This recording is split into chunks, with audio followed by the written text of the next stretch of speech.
Everybody, when they first start speaking, gets up and just starts teaching because they think, I'm going to teach you a couple things and you're going to see the value in me and it's going to be helpful to you and you're just going to want more. But that's not how our brains work.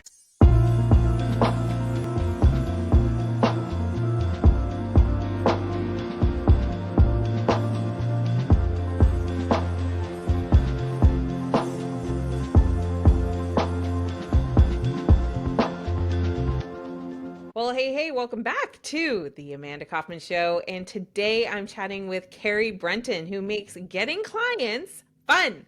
She's the founder of Red Bucket Events, and she is a speaking and event strategist who helps entrepreneurs turn speaking into a steady stream of clients. And she does it without the salesy weirdness. So Carrie's clients build signature talks that sell, design events that convert, and create systems that make marketing feel fun again. And she's known for mixing sharp strategy with playful energy and the occasional pop culture metaphor. Carrie believes growing your business shouldn't feel like a chore, it should feel like a celebration. And when she's not helping entrepreneurs scale with speaking, you'll find her reading fantasy novels, gaming, collecting rubber ducks, or lovingly annoying her mother. There you go. I love it. Carrie, welcome to the show.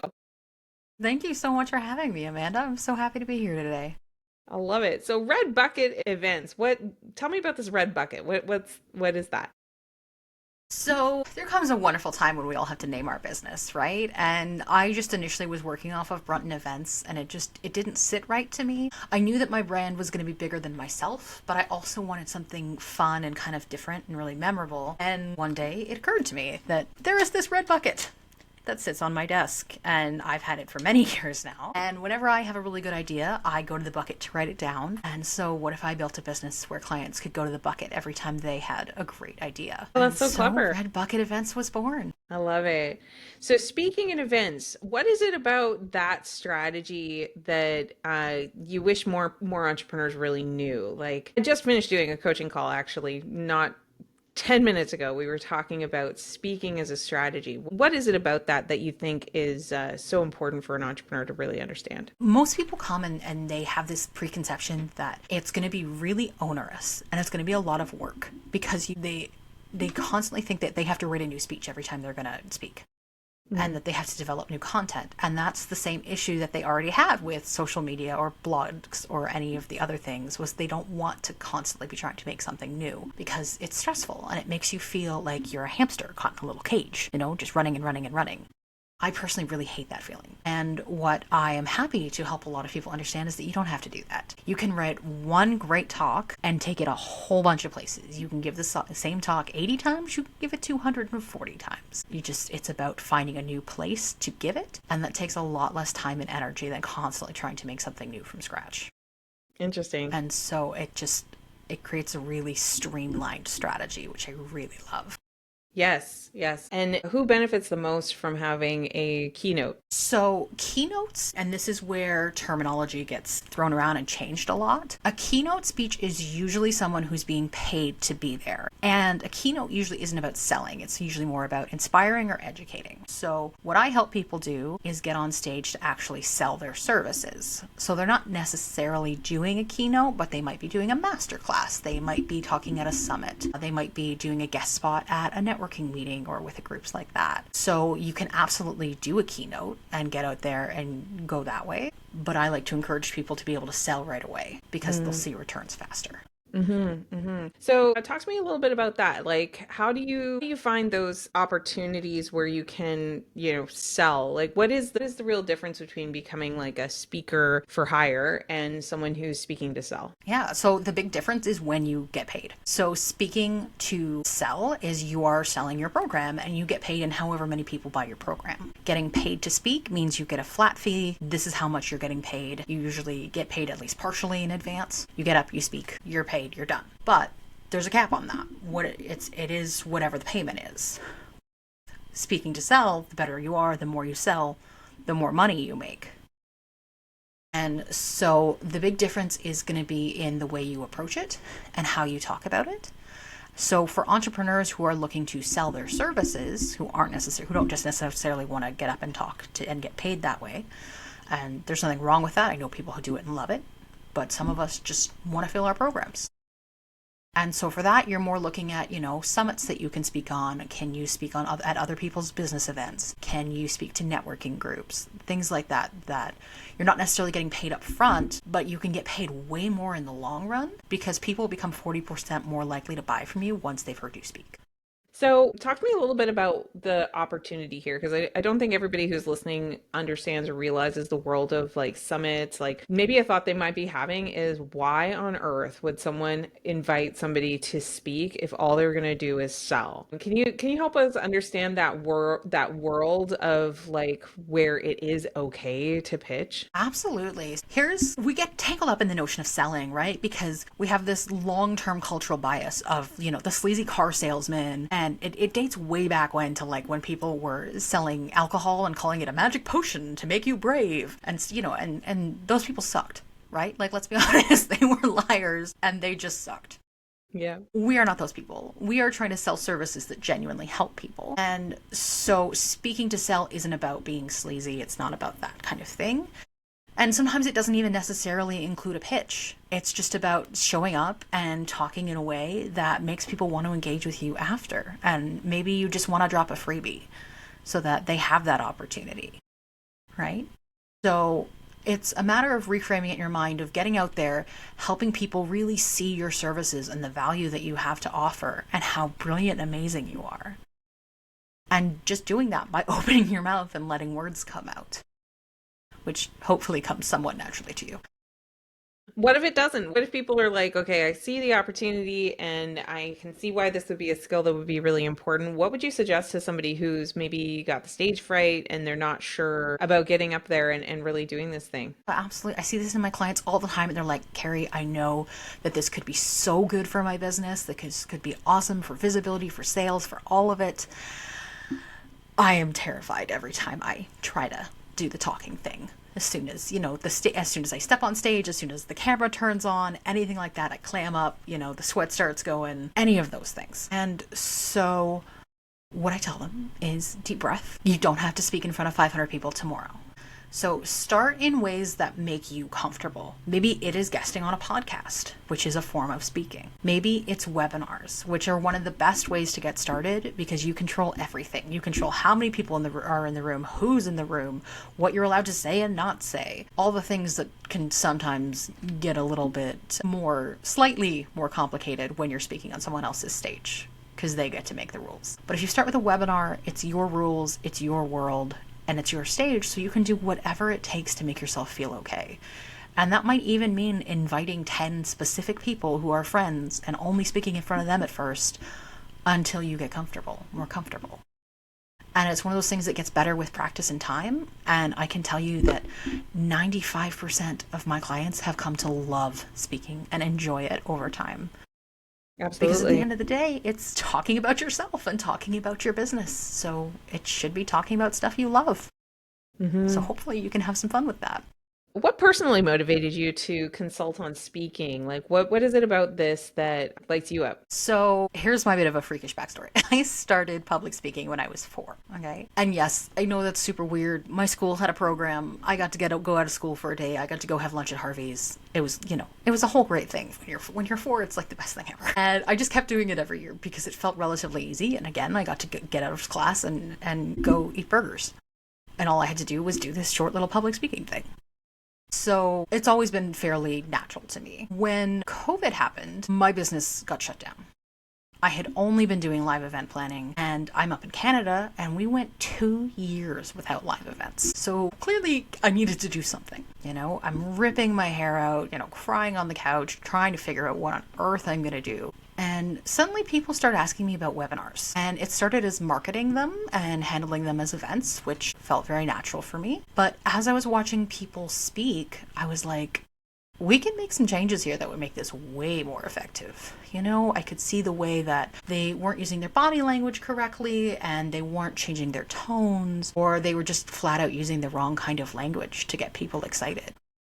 Yeah, or they don't have So it be very exciting at all, right? Sometimes right? They're, the they're kind of dry and monotone and they don't realize, like, some people get very caught up in technical aspects and don't realize that that is not what motivates anybody to buy from them. And so I realized there was a great opportunity here. And I ended up going and doing a ton more training on sales psychology and gestures and movements and all these lovely things that make speaking even more powerful, and coming back and introducing it as part of my services.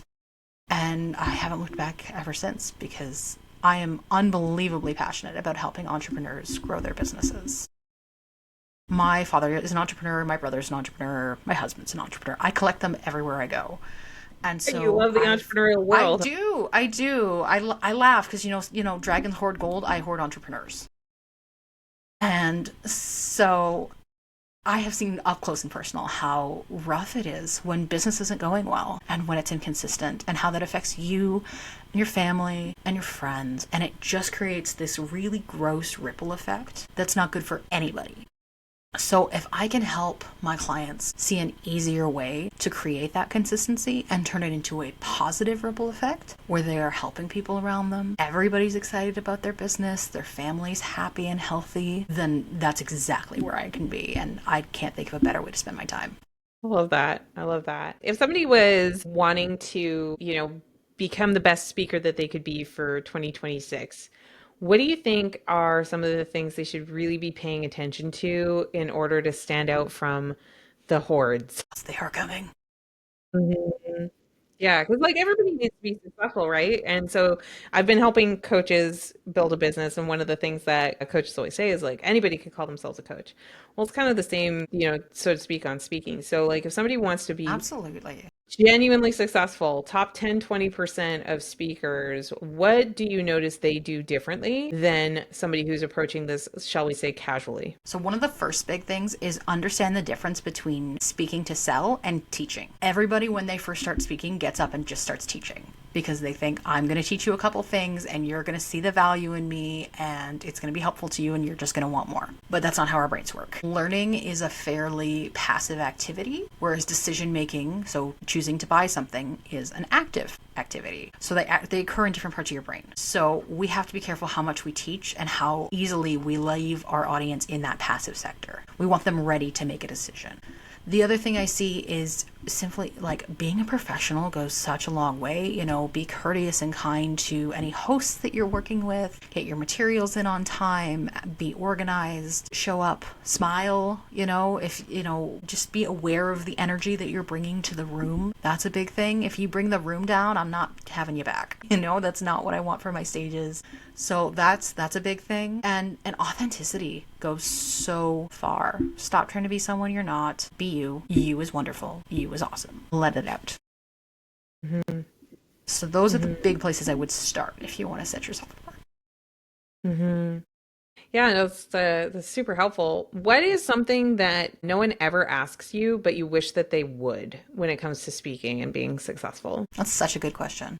I stole it from Jenna Kutcher, so just so that we're No, I love it. I'm making mental notes that I have to ask that question to people more often. yeah. I think one of the big things that I wish people would ask is just simply and honestly, how can I do this better? Because I run into so many speakers who don't realize how ineffective they're being. And they think they're being fine until they're willing to sit down with me and have a conversation and we actually look at the numbers and I say, okay, well, how many people are actually taking the action that you put in front of them? How many people are, booking sales calls and downloading your freebies and whatever it is that you tell them to do from stage? And then they start looking at their numbers and they're like, because they're hearing people tell them, oh, that was great, that was lovely, that was wonderful, so they think they're crushing it, but they're not actually getting any of the results they want, and they don't realize that they've got work to do. And that as much as I would say there's a bit of an innate talent to speaking, and some people have it, but it's 90% skill work. It's about learning and growing, and we're all doing that constantly. I still do speaker training regularly, Hmm. right? Because there are things I don't know yet. I don't know what they are, but when I figure out what they are, I go and I learn them. Absolutely. Any So, any craft requires mastery, and I think like a common thought pattern that a lot of entrepreneurs have is they are good at a thing, so they assume that they will also be good at this other thing simply because they are doing it, and they're like taking kind of their identity of I'm good at stuff, and then they're actually kind of a beginner, or they don't even realize, like you said, they don't have the black and white that's telling them, in black and white, in numbers, here's how effective you are being, or even what good looks like. I think the courage to act is super important. That's why my motto is do what matters. And it takes more than that, because like that's the first stage gate. And then after that, it's this commitment to a level of mastery. And to your point, you can actually be pretty effective uh, at generating sales, creating leads, creating conversations, and things like that without necessarily being a New York Times bestselling author and the top speaker on the circuit. That being said, there's a lot of people that do really appreciate, they do approach a lot of things more casually, and it's probably a big opportunity for a lot of folks. So, Cari, if there was, what's the best way for people to keep up with you, follow you, and connect with you further? The best way is to look me up on Facebook because that's the platform I spend the most time on. You will find me on the other ones, but that's where you're going to find me most. Super. I love it. Well, listener, we'll make sure that Cari's links are in the notes below. And thank you so much, Cari, for being here. Thank you so much for having me. It's a lot of fun. I'll come hang out with you anytime. Awesome.